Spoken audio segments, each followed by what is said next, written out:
야담과 옛날 이야기 시작합니다. 구독과 좋아요, 알림 설정 꼭 눌러주세요. 예전 어느 고을에 이방 권씨라는 남자가 있었습니다. 주변에서 올곧고 반듯하다는 평가가 많아 백성들의 칭찬이 자자했죠. 해가 지나면서 아전 노릇하기 아깝다는 말까지 돌았답니다.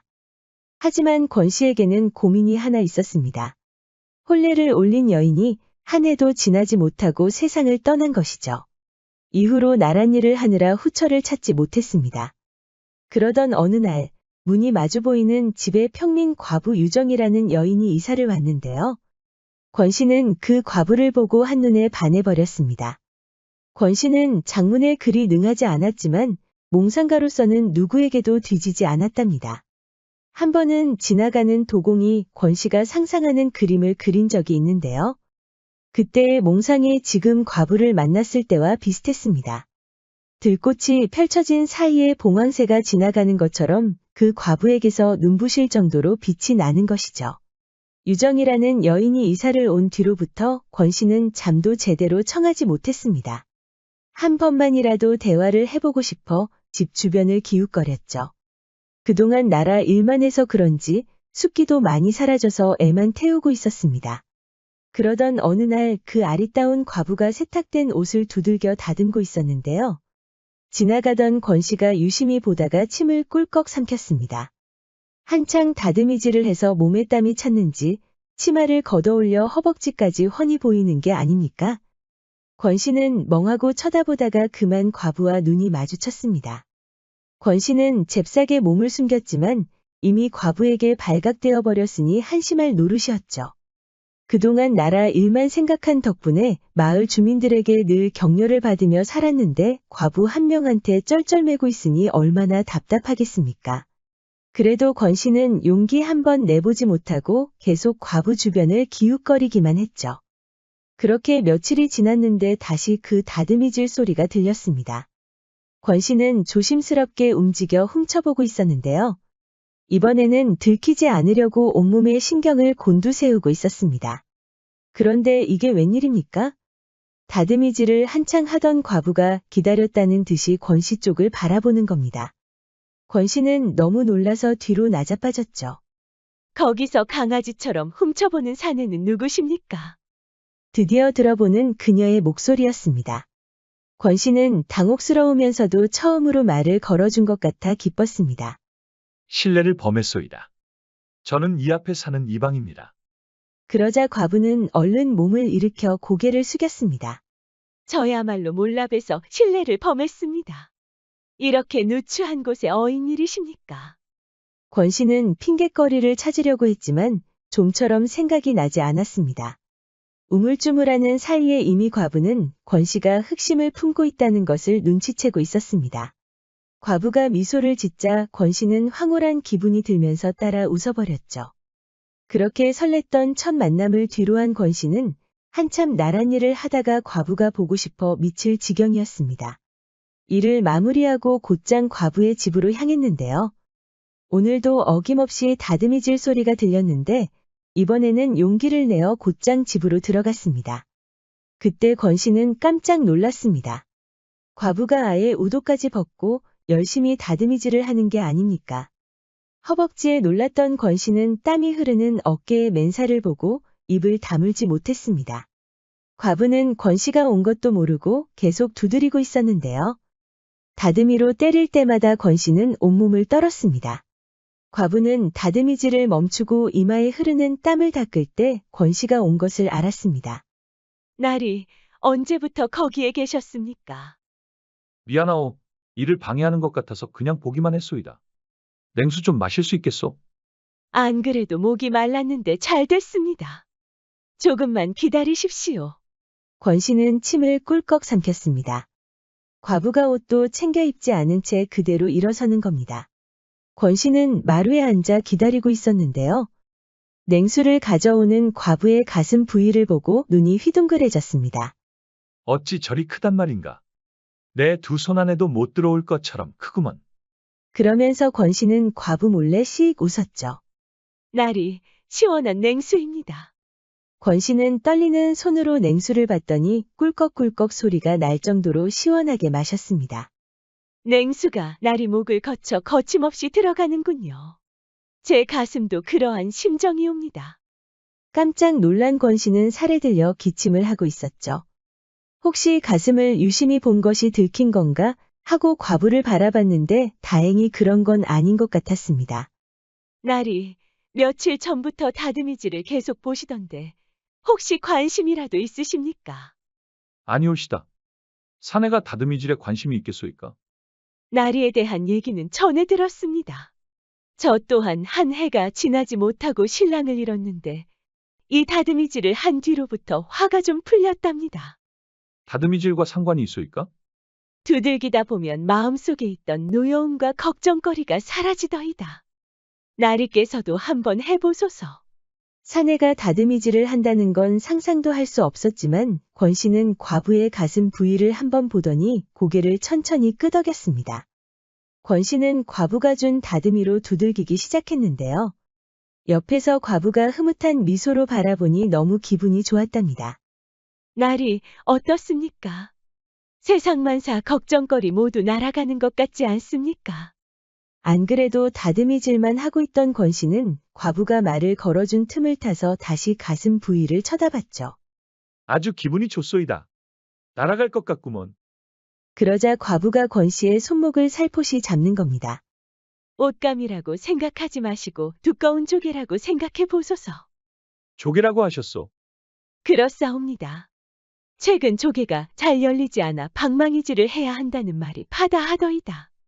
조개가 열릴 때까지 한번 힘차게 두들겨 보시옵소서. 그러자 권 씨는 과부의 가슴에서 하체 부위까지 흘겨보더니 어색한 미소를 지었습니다. 그리하겠습니다. 권 씨는 말이 끝나기가 무섭게 힘차게 두들기기 시작했는데요. 과부가 어깨 위에 손을 얹자 손목의 힘은 더 빨라졌습니다. 과연 권 씨는 어디를 향해 달려가는 걸까요? 진땀이 목덜미에 흥건한데도 권 씨는 더욱 힘차게 다듬이질을 했습니다. 1시간이 지나고 과부가 빨래를 널러 갔을 때도 신나게 다듬이질을 하고 있었습니다. 2시간이 지나자 드디어 권 씨도 지쳤나 봅니다.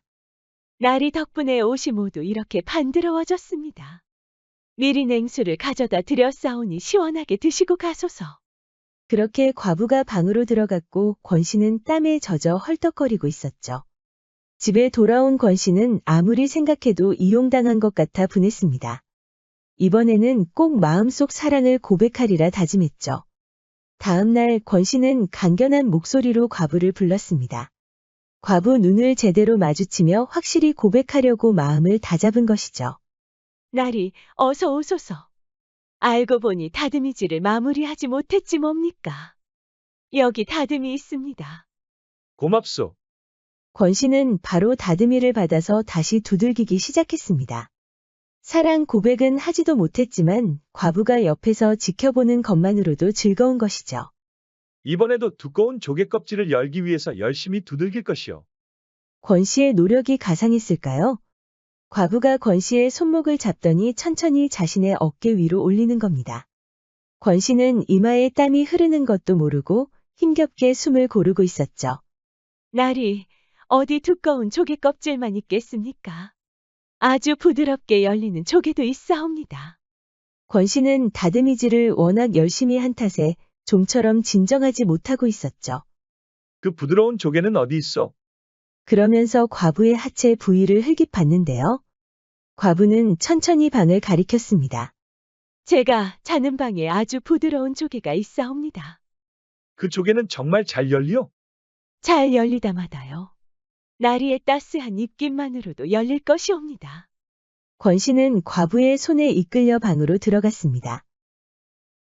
과부는 먼저 땀을 닦아주겠다며 옷을 천천히 벗겨주었습니다. 아랫도리는 이미 감당이 안 될 정도였지만 이제 와서 내외할 필요도 없었죠. 나리, 여기까지 왔는데도 부끄럽사옵니다. 권 씨는 그렇게 말로만 듣던 조개 앞에서 황홀한 기분이 들었답니다. 정말 그대가 말한 대로 아주 따스한 입김만으로도 열리는구려. 과부는 권 씨를 그대로 받아들였습니다. 신음소리마저 아름다웠던 것일까요? 권 씨는 과부의 그 넓은 가슴에 안겨 그동안 쌓였던 욕정을 모두 풀어냈죠. 얼마나 시끄러웠는지 지나가는 주민들도 포도청에 신고를 해야 하나 난리가 날 정도였습니다. 그렇게 두 사람은 혼례를 앞두고 있었는데요. 느닷없이 원님이 부른다는 소리를 들은 겁니다. 권 씨는 깨름칙했습니다. 안 그래도 권 씨가 백성들한테 후한평을 듣는다고 하니 배알이 틀려 어떻게든 내쫓고 싶다는 소문을 들은 것이죠. 날이 괜찮으시겠습니까? 꾀병이 있다고 말씀하시고 안 가시는 게 어떻습니까?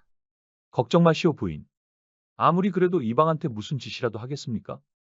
원님이라는 남자는 생각보다 속 좁은 사람이었습니다. 한평생 정직하게 살아왔던 권 씨는 당혹스러울 수밖에 없었습니다. 듣자니 자네는 매우 똑똑하다고 하던데 내 관장으로서 시험을 좀 보고 싶네. 최근에 앞집에 사는 과부와 혼례를 올린다고 하던데 맞는가? 예, 그렇사옵니다. 그런데 그 사람은 어인 일로 물으시옵니까?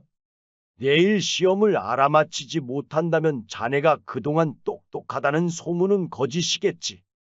거짓 소문이 나고 싶지 않거든 그 과부를 나에게 양보하는 게 어떤가? 설마 했지만 이 정도로 야비하게 나올 줄은 몰랐죠. 이방은 주먹을 불끈 쥐고 꾹 참았습니다. 집으로 돌아온 권 씨는 아무런 말도 못하고 한숨만 쉬었습니다. 그렇다고 이제야 사랑을 하게 된 여인을 떠나보낼 수도 없는 노릇이었습니다. 시간이 지나도 소식이 없자 과부가 직접 권 씨를 찾았습니다. 날이 찾아가신 일은 어찌 되셨습니까? 부인이 알아도 어쩔 수가 없네 그려. 그래도 말씀해 보소서. 내 비록 재물도 많지 않고 미천하나 머리 하나는 제법 잘 굴리니 도움이 될 수 있사옵니다. 권 씨는 과부를 한동안 쳐다보더니 결국 고민을 털어놓았습니다. 모든 얘기를 들은 과부도 화가 났습니다.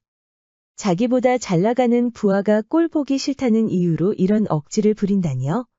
날이 내일 제가 대신 가겠습니다. 그게 무슨 말이오? 어찌 부인이 그런 파렴치한 자를 만나러 간단 말이오? 이건 제 일이기도 하옵니다. 그자는 나리뿐만 아니라 저까지 기만했습니다. 얼굴 한 번도 보지 못한 저를 그깟 수수께끼를 못 푼다는 이유로 데려오라는 게 말이 되옵니까? 하지만 그 수수께끼의 정체도 모르고 그것을 풀 수 있다고 확신하지도 못하지 않소? 걱정하지 마소서. 그런 자는 필시 억지를 부릴 것이 뻔하옵니다. 권 씨는 끝까지 만류했지만 과부 유정의 강단 앞에 결국 물러서고 말았습니다. 과부는 약속 시간에 맞춰 그 원님을 찾았는데요. 아니, 어찌하여 자네가 왔는가? 결국 그 이방은 수수께끼를 풀 자신이 없었던 모양이구먼.